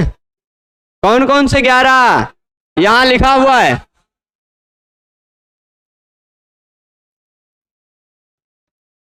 यहां तक है ना? विवार, संवार, श्वास, नाद, घोष, अघोष, अल्प प्राण, महाप्राण, उदात, अनुदात और स्वरित। 11वां। ठीक है, तो ये 11 प्रकार के हो गए। इनमें से उदात, अनुदात, स्वरित आप पढ़ चुके हैं। ये किनका बाह्य प्रयत्न होता है? केवल स्वर वर्णों का, अचों का। ठीक, बाकी 8 में महाप्राण किसका होता है? जिसको बोलते समय थोड़ा ज्यादा प्राण निकले। ख, छ, ठ, थ, फ, घ झ ढ ध भ श स ह, इन 14 वर्णों के उच्चारण में, 14 व्यंजनों के उच्चारण में थोड़ा प्राण ज्यादा निकलता है, इसलिए ये महाप्राण है। ठीक। और जिन वर्णों के उच्चारण में थोड़ा कम प्राण निकलता है वो कौन से वर्ण होते हैं? वो कितने हैं? 19। अरे भाई 33 व्यंजन में से 14 घटा लीजिए, बचेगा 19। कौन कौन से 19? हर एक वर्ग का पहला क छ ट त प, हर एक वर्ग का तीसरा ग ज ड द ब, हर एक वर्ग का पांचवा ग य ण न म। ठीक है, ये 5 15 हो गए, और फिर य व र ल 4, 19 वर्ण हो गए अल्प प्राण। अब फिर इसके बाद संवार, नाद और घोष, ये 3 किसका है? संवार, नाद, घोष। हर्ष प्रत्याहार के वर्णों का है। हर्ष प्रत्याहार में कितने वर्ण आते हैं? हर्ष प्रत्याहार में 20 गिन लीजिएगा, फिलहाल पहले गिन लीजिए। हाया वारल यम गणन झभ घ ढ जब घ ढ ध, 5 गिनते जाइए। हाया वारल 5, यम गणन 5, झभ घ ढ ध फिर 5, फिर जब घ ढ ध फिर 5। ठीक। हाया वारल 5 एक्स्ट्रा वाले, हर एक वर्ग के 5वें, चौथे, तीसरे। ठीक। ये कुल मिलाकर 20 वर्ण हो गए, इनका संवार, नाद, घोष है। बाकी बचे कितने? 13। वो कौन है 13? खर। खर 13 खर है ना, ख फ छ ठ थ च ट त क प श स स। हर एक वर्ग का पहला वर्ण क छ ट त प, हर एक वर्ग का दूसरा वर्ण ख छ ठ थ फ और स श स। ये कुल मिलाकर हो गए 13। ये है खर। खर प्रत्याहारों का क्या है? विवार, श्वास और अघोष। ठीक, ये वाला विवार, श्वास, अघोष, वही यहां आगे दिखा रहा है। हर्ष का है संवार, नाद, घोष। ठीक। और खर का है विवार, श्वास, अघोष। ठीक है, बताया गया। हर एक वर्ग के पहले, तीसरे, पांचवें वर्ण और यण अल्प प्राण है। हर एक वर्ग का दूसरा, चौथा और शल महाप्राण है। बताया जा चुका है ना। का और खा से पहले ये जो आधे विसर्ग जैसा चिन्ह आ रहा है, यह है जिह्वा मूल्य। पा और फा के पहले जो ये आधे विसर्ग जैसा आ रहा है वह अर्ध विसर्ग सदृश, वो उपधमानी है। ठीक। ये अम और आह जो दिखाई पड़ रहे हैं, ये क्या है? ये केवल स्वर वर्णों के बाद ही लगते हैं। अजह परम, केवल स्वर वर्ण के बाद ही लग सकते हैं। इनको क्या कहा जाता है? अनुस्वार और विसर्ग। अनुस्वार और विसर्ग। ठीक है। तो तुल्यास्य प्रयत्नम सवर्णम सूत्र तक की आपने आवृत्ति कर ली है। तुल्यास प्रयत्नम सवर्णम सूत्र तक की आवृत्ति हो गई ना। अब इसमें आगे देखते हैं। पहले अगला सूत्र कौन सा है? अनुदित सवर्णस्य चा प्रत्यय। अनुदित सवर्णस्य, सवर्ण संज्ञा क्यों की गई? सवर्ण संज्ञा की गई कि क्योंकि जब जरूरत पड़े ना, आ को बुलाया जाए तो आ अपनी पूरी टीम के साथ आए, 18 प्रकारों को लेके। सवर्ण हो गया ना, वोट मिलेगा 18 प्रकार का। जब आ को वोट मांगा जाएगा तो 18 प्रकार के आ आएंगे वोट देने, इसलिए सवर्ण संज्ञा की गई। अब सवर्ण कौन कौन है जो अपने सवर्णों का ग्रहण करते हैं? उदित और अण, यही दो। अण कौन सा है यहां पर? यहां पर कौन सा अण है? अयूण वाला अण है कि लण वाला? यहीं पर केवल इसी सूत्र में, केवल इसी सूत्र में जो अण है वह पर सूत्र तक जाता है। ठीक। अब जिसका विधान किया जाता है उसको क्या कहते हैं? प्रत्यय। जिसका विधान किया जाता है वह प्रत्यय है। प्रतीयते विधीयते इति प्रत्यय। ठीक है। अब जैसे इको यणचि, एक उदाहरण हमने आपको दिया था, क्या? इको यणचि या इकह, ऐसा हम लिखते हैं। 1 मिनट, ऐसा लिखते हैं। इकह यणचि में इकह है, यण है और अचि है। कौन सा इसमें प्रत्यय है? कौन सा? हाँ, इक के स्थान पर यण का विधान हो रहा है, तो विधान जिसका हो रहा है वही प्रत्यय, यण प्रत्यय समझ लीजिए। ठीक। इक और अच अप्रत्यय है। जो अप्रत्यय होता है वह अपने सवर्णों का ग्रहण करता है। देखिए, इक भी अण में आ जाता, अ इ उ रिल रे ए ओ ऐ ओ है वर ल, यहां तक में इक भी आ जाता, अच भी आ जाता। तो ये दोनों अपने सवर्णों का ग्रहण करेंगे। इसलिए चाहे सुधि में छोटा ई होता तो भी यण होता, चाहे बड़ा ई होता तो भी यण होता, पर चाहे, एक मिनट, ऐसा वाला ई होता, ये वाला ई होता, तो इसके जगह पे ये वाला यो नहीं आने लग जाता। ठीक, यण क्योंकि विधीयमान है, जो विधीय हो, जिसका विधान होता वो अपने सवर्ण का ग्रहण नहीं करता, पर जिसका विधान नहीं हो रहा वो अपने सवर्ण का ग्रहण करता है। ये बात समझे थे? इसको, इस सूत्र को कौन सा शास्त्र कहा जाता है? इस सूत्र का नाम है ग्रहणक शास्त्र। आपसे किसी ने पूछ लिया कि ग्रहणक शास्त्र कौन सा है, तो आप बताएंगे कौन सा सूत्र है? अनुदित सवर्ण से चा प्रत्यय। ग्रहणक शास्त्र क्यों कहते हैं? क्योंकि ये सवर्णों का ग्रहण कौन कौन करेंगे वही बताता है। ठीक, ग्रहणक शास्त्र, ग्रहणक सूत्र, ग्रहणक शास्त्र, जो कुछ भी कहना चाहे। ठीक है, अब उदित मतलब क्या होता है? कुछू टू तू पू। अगर कुछू टू तू पू कहा गया है तभी सवर्ण का ग्रहण करेगा। अगर केवल सूत्र में क कह दिया गया तो क अपने सवर्ण का ग्रहण नहीं करेगा। पर लशक व तद्धिते में कु कह दिया गया तो वो अपने सभी सवर्णों का ग्रहण कर लेगा। चुटू में चू कह दिया गया है तो वो अपने सभी सवर्णों का ग्रहण कर लेगा। टू कह दिया गया वो सभी सवर्णों का ग्रहण कर लेगा, है ना? उदित होगा तभी सवर्णों का ग्रहण करेगा, उदित नहीं रहेगा तो सवर्णों का ग्रहण नहीं करेगा। ये बात स्पष्ट है? ठीक है, अब इस तरह से निष्कर्ष क्या निकला ये देख लीजिए। कुचु टू तू को ही उदित कहा जाता है। तो अब इस तरह से अ कितने की संज्ञा हो गई? 18 प्रकार की। क्यों? अ कह देने से अ अपने 18 प्रकारों का ग्रहण कर लेगा। अगर कहीं अप्रत्यय के रूप में अ कहा गया है, यानी विधान नहीं हो रहा, ऐसे रूप में आ कहा गया तो 18 प्रकारों का संज्ञा हो जाएगा।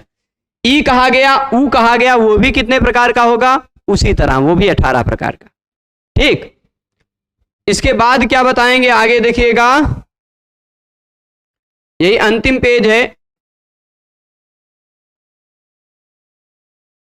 इसको देख ही लेते हैं। थोड़ा सा क्लास लंबा खींच रहा है पर खत्म ही कर देते हैं जिससे कल से आज संधि शुरू कर सके हम सब। ऋकारस त्रिंशतः, ऋ कितने प्रकार का ग्रहण करेगा? क्यों? क्योंकि ऋ का सवर्ण ऋ भी है। ऋ का 18 प्रकार, ऋ का 12 प्रकार जोड़ जाएगा तो 30 प्रकार का ग्रहण करेगा। और ऋ बोला जाए तो वो भी उसका सवर्ण ऋ भी है, तो वो अपने 12 प्रकार और ऋ के 18 प्रकार 30 का ग्रहण करने लग जाएगा। कहीं भी ऋ कहा जाए या ऋ कहा जाए तो ये दोनों कितने कितने प्रकार का ग्रहण करेंगे? 30 प्रकार का। ठीक, एच ए ओ आई ओ कितने कितने का ग्रहण करेंगे? 12 प्रकार का। ठीक है, चलेगा। अब इसके बाद अण में क्या केवल यही स्वर ही आते हैं? अ ई उ ऋ ऋ ए ओ आई औ इतने ही आते हैं? नहीं, और भी कुछ वर्ण हैं जो अण में आते हैं। कुछ वर्ण जो हैं जो अण में आते हैं, वो कौन कौन से वर्ण हैं? एक मिनट, इनको पहले हम मिटा देते हैं, फिर उसके बाद आप अच के, ए प्रभु ये क्या हो रहा है? इनको कभी भुला जाते हैं कि हमें लिखना है। हा भी आता है अण में, या भी आता है, व भी आता है, र भी आता है और ल भी आता है। ठीक, इनमें से हा का कोई सवर्ण नहीं है तो वो अपने सवर्ण का ग्रहण नहीं करेगा, और र का भी कोई सवर्ण नहीं है तो ये भी अपने सवर्ण का ग्रहण नहीं करेगा। हा भी नहीं करेगा, र भी नहीं करेगा। पर या और वल और ल ये जो तीन हैं, ये तीन अनुनासिक और अननुनासिक भेद से दो दो प्रकार के होते हैं। ऐसा वाला भी यह होता है और ऐसा वाला भी होता है। ठीक, ये ध्यान रखिएगा। ये जब उदाहरणों में यवल परे यवला आवाज समझाएंगे और तोरली सूत्र समझाएंगे तब ये काम आएगा। अभी खाली ध्यान रखना है। ठीक है, इतना समझे हैं? तो इसलिए यदि उनका अनुनासिक वाला रूप कहा जाए, यदि ऐसा या कहीं कह दिया गया है तो वह अपने दोनों प्रकारों का ग्रहण करेगा। ऐसा वाला वह कह दिया गया तो अपने दोनों प्रकार का ग्रहण करेगा। ऐसा वाला ला कह दिया गया तो वह अपने दोनों प्रकार का ग्रहण करेगा। पर ऐसा वाला कह देने पे दोनों प्रकार का ग्रहण नहीं होगा, है ना। अनानुनासिक वाला कहा जाएगा तभी वो दोनों प्रकार का ग्रहण करेगा। कि अनुनासिक वाला कह दिया गया तब वह केवल अनुनासिक का ही ग्रहण करेगा, है ना। जैसे अ कह देने पे, अ छोटा आ कह देने पे अपने 18 प्रकार का ग्रहण कर लेगा, पर आ कह दिया गया तो वो केवल अपने 6 प्रकार का ग्रहण करेगा। क्यों? क्योंकि अगर 18 प्रकार का ग्रहण करवाना होता पाणिनि जी को तो छोटा आ ही कह के देते, बड़ा काहे कहने गए, है ना। तो इसीलिए अगर उनको दोनों का ग्रहण करवाना होता तो अनुनासिक वाला ही कह देते, अनुनासिक क्यों करने गए, है ना। तो यही बात कह रहे हैं। ये क्या हो रहा है, एक्सपोर्ट होने लगा। चलिए, तो तेन अननुनासिकास्ते द्वयोर द्वयो संज्ञा। तो इस तरह से वो अननुनासिक जब होते हैं तो वो दो दो की संज्ञाएं होते हैं, दो दो की। ठीक है, ये यहां तक समझ गए हैं। फिर इसके बाद अगला सूत्र था परः सन्निकर्षः संहिता, परः सन्निकर्षः संहिता। ठीक है, ये कोई स्कैन कर लेगा तो इसकी पीडीएफ इसको मिल जाएगी, पता नहीं कहाँ से ये आ गया। अच्छा, इसको टच हो गया होगा गलती से, इसलिए वो एक्सपोर्ट करने लगा। हाँ, चलिए, तो अब यहां पर परः सन्निकर्षः संहिता। परः, परः का मतलब अत्यधिक, पर का मतलब क्या है, अत्यधिक। सन्निकर्ष का मतलब समीपता, अत्यधिक सन्निकटता, अत्यधिक समीपता संहिता कहलाती। किनकी अत्यधिक समीपता? वर्णों की। ठीक है, तो वर्णों की अत्यधिक समीपता की कौन सी संज्ञा है? संहिता संज्ञा क्या स्वर वर्णों की होती है या केवल स्वर की या केवल व्यंजन की? किसकी होती है संहिता संज्ञा? सबकी होती है, चाहे वह स्वर हो चाहे वह वर्ण एक साथ आएंगे, वर्णों में समीपता आएगी तो वह कौन सी संज्ञा कहलाएगी? अच्छा, अगर केवल व्यंजन वर्ण एक साथ आएंगे तो उनकी कौन सी संज्ञा होगी? केवल व्यंजन वर्ण एक साथ आएंगे तो उनकी कौन सी संज्ञा होगी? हलोनंतरा संयोग। हलो अनंतरा, अनंतर हल एक साथ आते हो तो उनकी संयोग संज्ञा होती है। ठीक है, अच्छा, अनंतर हल, वो हल कितने होने चाहिए एक साथ जो आए? 2 या 2 से अधिक। ठीक है, 2 से अधिक बोलेंगे तो 2 नहीं ग्रहण होगा, है ना, तो इसलिए बोलना 2 या 2 से अधिक। ठीक है, तो फिर इसके बाद, अच्छा, अगर हल वर्णों में व्यवधान आता है तो किसका व्यवधान आता है? अचों का। और भी किसी का व्यवधान आता है क्या? आता है, बताता हूं।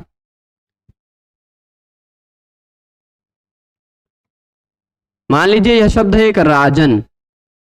ठीक, राजन नहीं लेते हैं,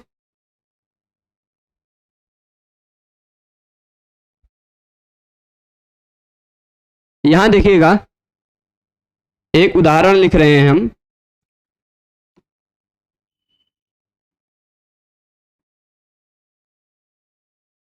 गृहात लिखा हुआ है, फिर इसके बाद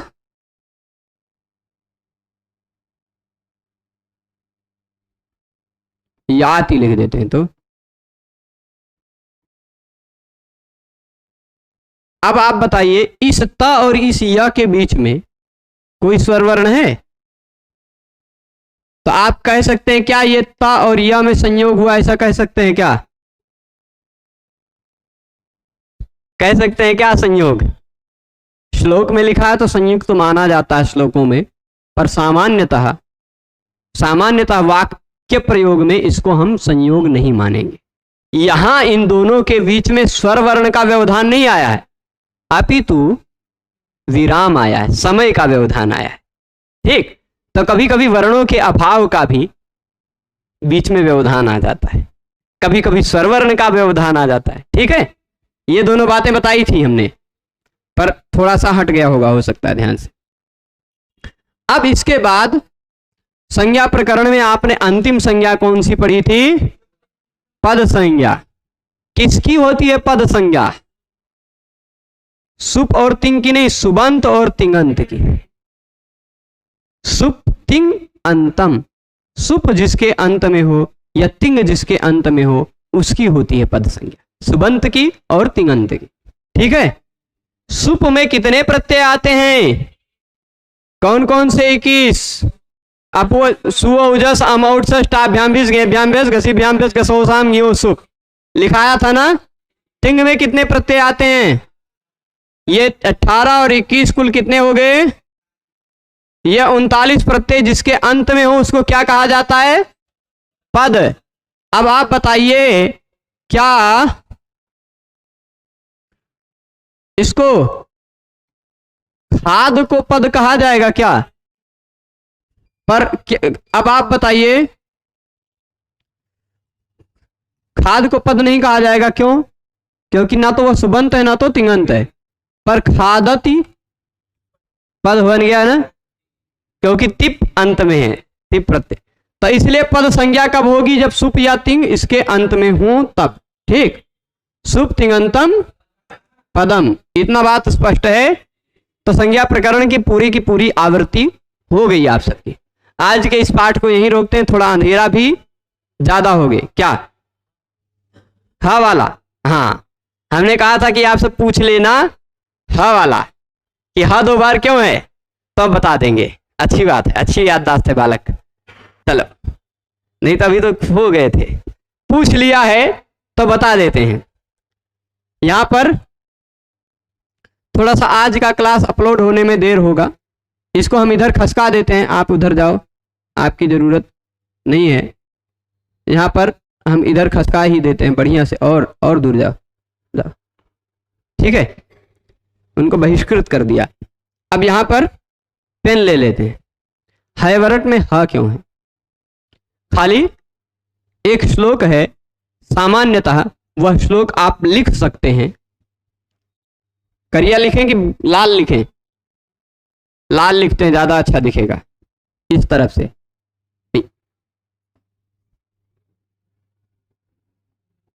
हकारो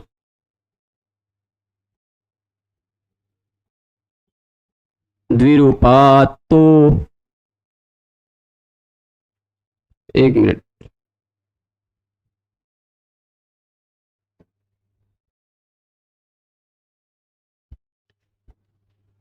ये मटी ना लिख के हम अटी ही लिखते हैं। ठीक, ठीक है। पर श्लोक में मटी है, आपको समझाने के लिए हम अटी लिख रहे हैं। श्लोक में क्या होता है, 2 शब्द जुड़े रहते हैं, म में आ जुड़ जाएगा, है ना। अटी शल्यपि वांछितः।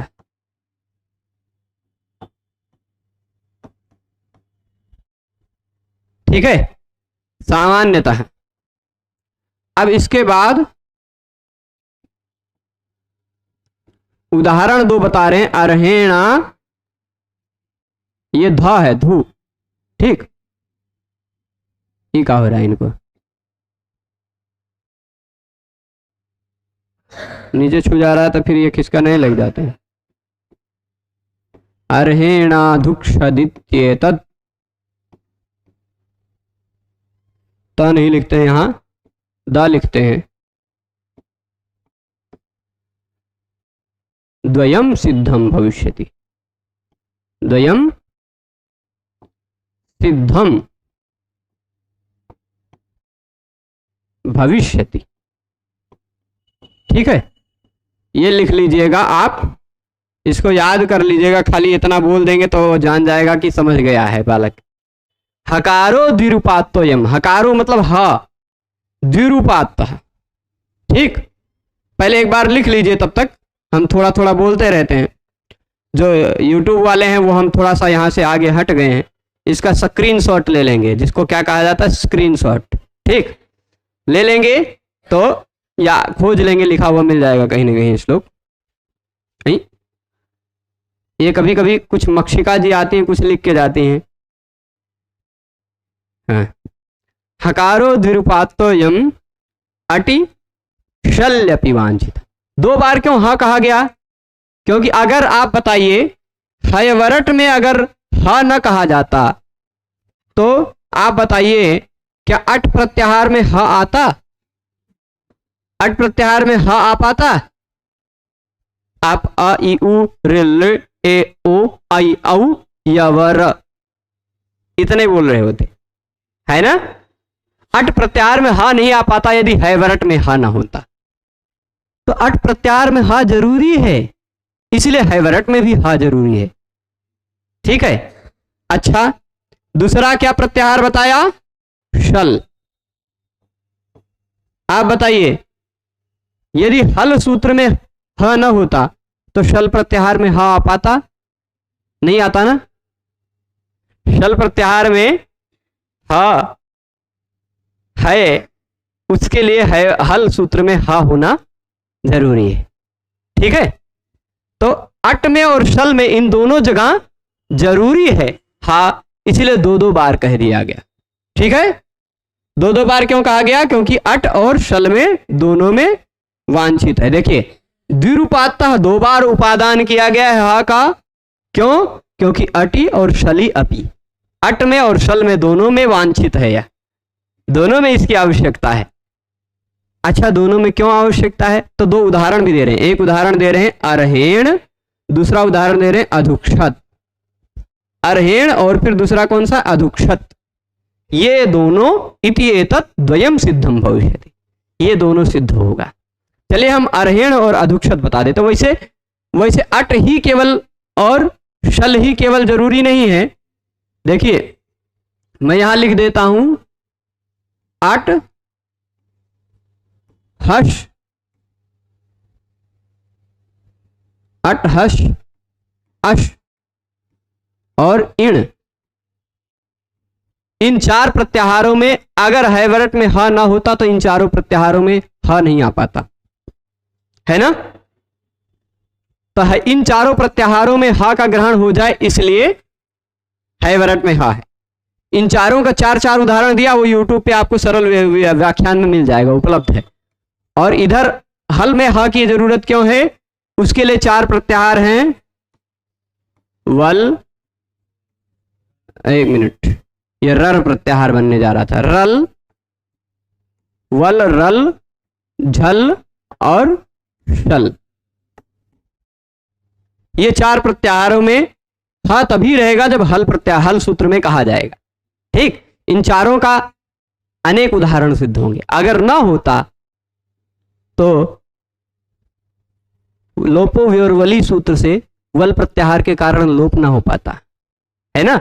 आर्ध धातु का सेठ वलादे से हा के कारण वह इट आगम नहीं हो पाता। वल, वल जहां का वल के निमित्त कोई काम कर रहे हैं वो हा के कारण हो ही नहीं पाता वो काम, है ना।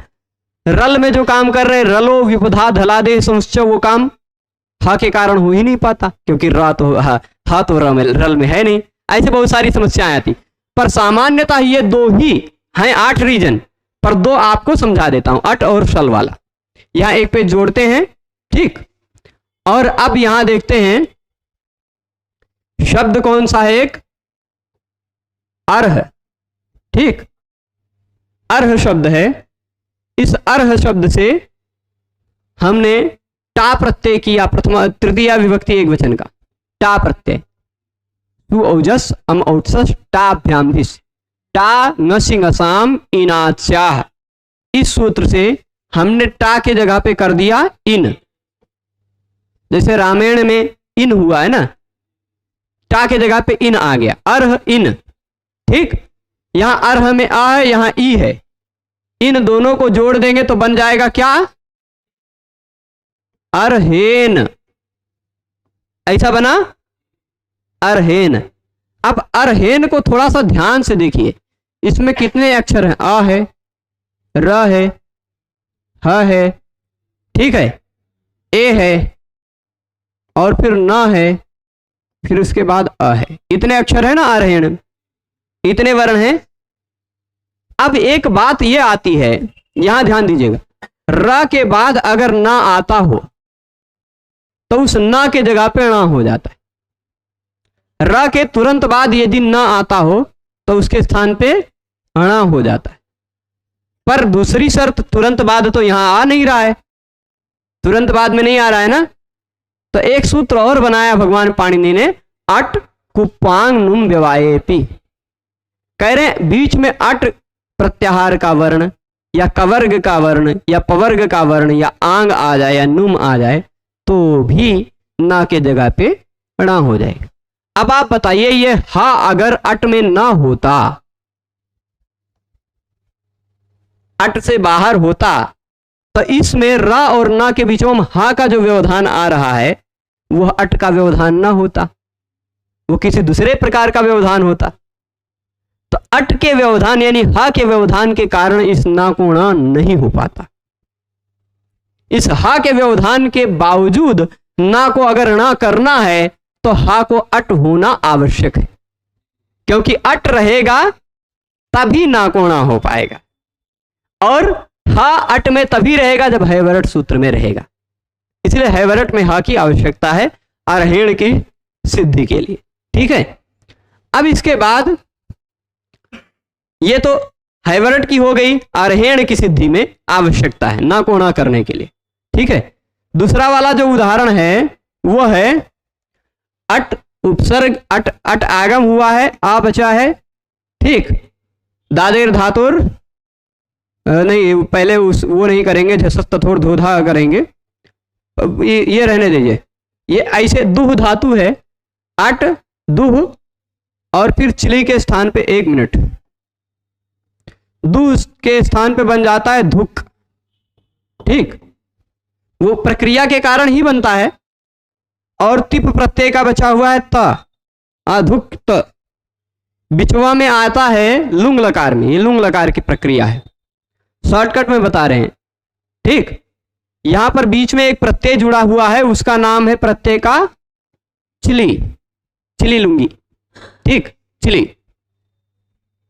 वो बाद में विस्तार से समझेंगे, वही खाली सिचुएशन समझिएगा। एक सूत्र लगता है,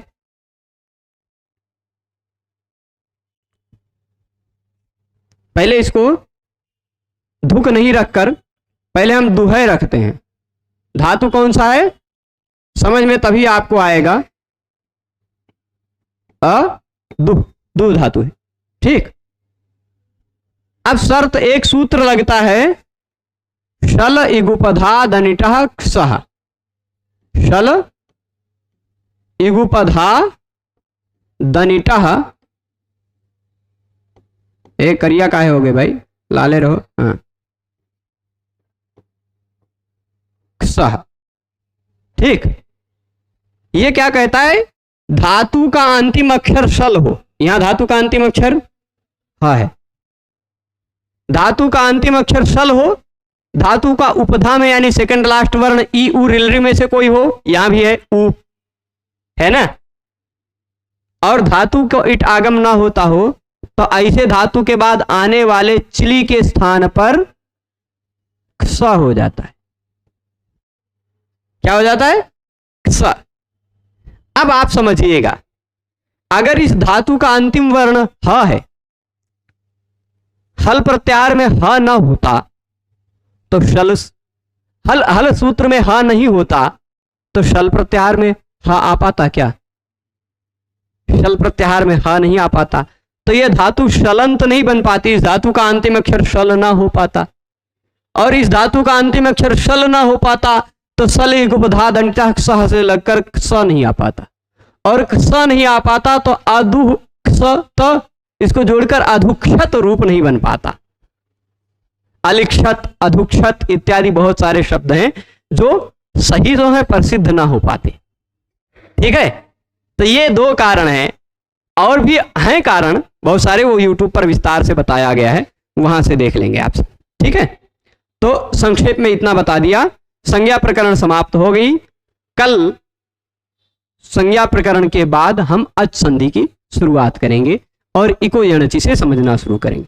लोगों को सबसे ज्यादा समस्या इको यणचि इत्यादि संधियों में आती, सीधे सीधे शुद्ध्युपास से सबसे कठिन संधि के आपको बहुत सारे उदाहरण मिलेंगे। संधि प्रकरण, अच संधि, हल संधि, विसर्ग संधि, सभी संधियां पढ़ेंगे। सभी उदाहरणों में सबसे कठिन उदाहरण शुद्ध्युपास पहले वाला, तो आपको पहले ही नारियल फोड़ना सिखा देंगे, तब फिर बाकी सारे फल तो आप फोड़ ही लेंगे, है ना, शुद्ध्युपास्य अगर बढ़िया समझ गए तो बाकी सारी संधियां स्वयं समझ जाएंगे। ठीक है, तो कल जरूर आइएगा। और ये जो मंदिर के विद्यार्थी लोग अब लापरवाह हो गए झूले के बाद, उन सबको कुछ पुरस्कार देना पड़ेगा, तो फिर से आना शुरू करेंगे। ठीक है, तो सबको बताइएगा, अगर मंदिर में किसी कार्यवश रोका जाता है तब बात अलग है, नहीं रोका जाता है तो वह आप अपने आप को और अपने परिवार को, दोनों को धोखा दे रहे हैं, हमें नहीं। हम तो पढ़ाएंगे, पढ़ने वाले यूट्यूब पे हजारों में है, वो लोग पढ़ेंगे ही, आप सब लोग जो आते हैं यहाँ सैकड़ों में वो पढ़ेंगे ही, पर जो लोग नहीं आते वो अपने आप को और अपने घर वालों को धोखा दे रहे हैं। घर वाले जान रहे हैं कि हमारा बच्चा पढ़ रहा है, आप स्वयं खुद से कह रहे हैं कि हम पढ़ने के लिए अयोध्या में आए हैं, और आप क्या कर रहे हो आप जान रहे हो। ठीक है, तो ऐसे समझें और सभी लोग नियमित आएं, तभी आप अपना हित कर पाएंगे। ठीक है, सभी लोग पूरे पाठ में जुड़े रहे उसके लिए सभी को बहुत बहुत धन्यवाद। नमो नमः, कल पुनः मिलेंगे।